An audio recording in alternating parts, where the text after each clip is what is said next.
When fans have a chance to watch the docuseries All or Nothing, Toronto Maple Leafs, they'll likely be met with the same emotions as Jack Campbell. It's really hard to watch, especially knowing the end result, falling short in the playoffs, says the Maple Leafs goalie to Yahoo Canada. But there'll also be a sense of appreciation from sports fans in general, after getting an inside look into one of the most storied franchises, with a type of docuseries that represents a first for the NHL.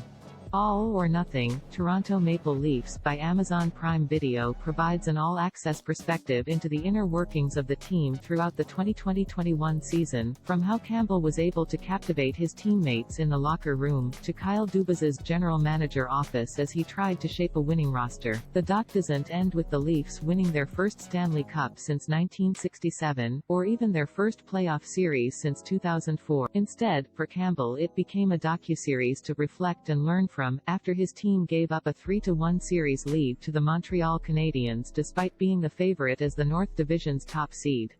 It definitely leaves you motivated, to say the least. At the end of the day, all you can do is look yourself in the mirror and work on what you got to get better, so that's what we're doing, he says. Steve Mayer, the NHL's chief content officer, says Amazon was focused on the Maple Leafs for the docuseries, because they're a storied franchise and obviously, their history of winning and losing, makes for a compelling story. Then there's also the appeal factor of the team's personalities, from Campbell to Austin Matthews and William Nylander, which will be on full display when the series premieres on October 1. Campbell says that viewers will see what type of demand they put on themselves to be great, and how much they all truly love each other as teammates and brothers. The team's camaraderie was especially apparent for Campbell when he set an NHL record with an 11-game win streak to start his 2020-21 season. Despite it being somewhat of a personal accomplishment, Campbell says the docuseries shows how happy everybody is for each other. Story continues. You don't necessarily get that everywhere you go, he says.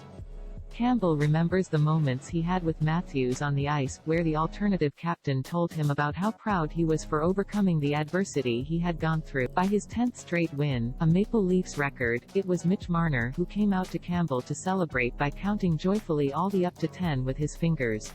For Campbell, he also fondly remembers when he would go back to the hotel and open his phone to see texts from Frederik Andersen, who was just pumping me up and making me feel good. Campbell, who also went by the nickname Soupy, got the chance to step into a more prominent role in net after Andersen got injured. It was an important opportunity for Campbell, who had bounced around the NHL, American Hockey League and the third-tier ECHL, while also dealing with injuries after getting drafted as a lottery pick in 2010. I think it was a frustrating season for us both because we truly got along so well and pulled for one another, says Campbell on his relationship with Andersen. We just never really got to be together that much either. I was on the bench or he was on the bench, you know, supporting each other. The 2020-21 season gave everyone an opportunity to fall in love with Campbell, from his vibrant personality to go along with etching his name in the record books. Mayer says that it wasn't just because he could give a good interview, but it was his happy-go-lucky demeanor and determination to win, which captivated his teammates as he helped push them to their division's top seed. There were concerns with how much they'd be able to display, but Mayer says the NHL provided more access than ever before. They showed situations from the process of players dealing with injuries to how Dubas secured Nick Foligno in a trade. The series also brings viewers into the room when the Leafs GM informs Jimmy Vesey that he's being waived, and the tough conversations head coach Sheldon Keefe has with players, such as after a playing style dispute with Matthews made its way to the public eye. The docuseries, which also provides a sports world perspective into the COVID-19 pandemic, does hold back on some of the more personal matters in the players' lives. But what isn't held back is the language, with F-bombs being dropped constantly. Mayer understands that kids may be watching, but they didn't want to strip the series of being real, knowing it's part of the culture. It helps move the league away from the public opinion that NHL players are full of cliches and not very expressive, at least when speaking to the media.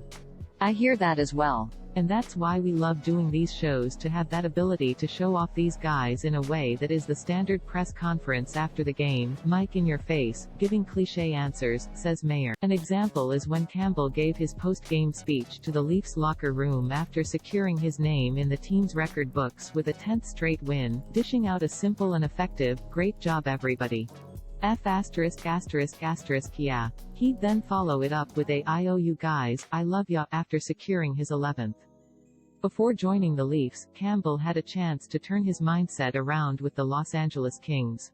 He learned how to enjoy life and ultimately enjoy the game after the turmoil he faced throughout his career, where he didn't live up to the standards he and others had set for him.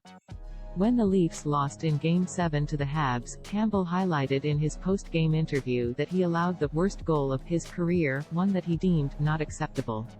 "I still have my standards. It was tough after for a little bit, but you live and you learn," says Campbell. "We don't dwell on things we learn from and we move on, and that's what we've done. I am just really ready to get out there and be even better this season." With Anderson signing with the Carolina Hurricanes this offseason, it makes Campbell the clear favorite as the Leafs' go-to in net. Campbell says he's keeping his individual goals to himself, but wants to ultimately take a step of confidence by learning what he did wrong. That's also the mindset he sees with his team, as the Maple Leafs look toward meeting their expectations in the 2021-22 campaign. "We obviously have high goals." More from Yahoo Sports.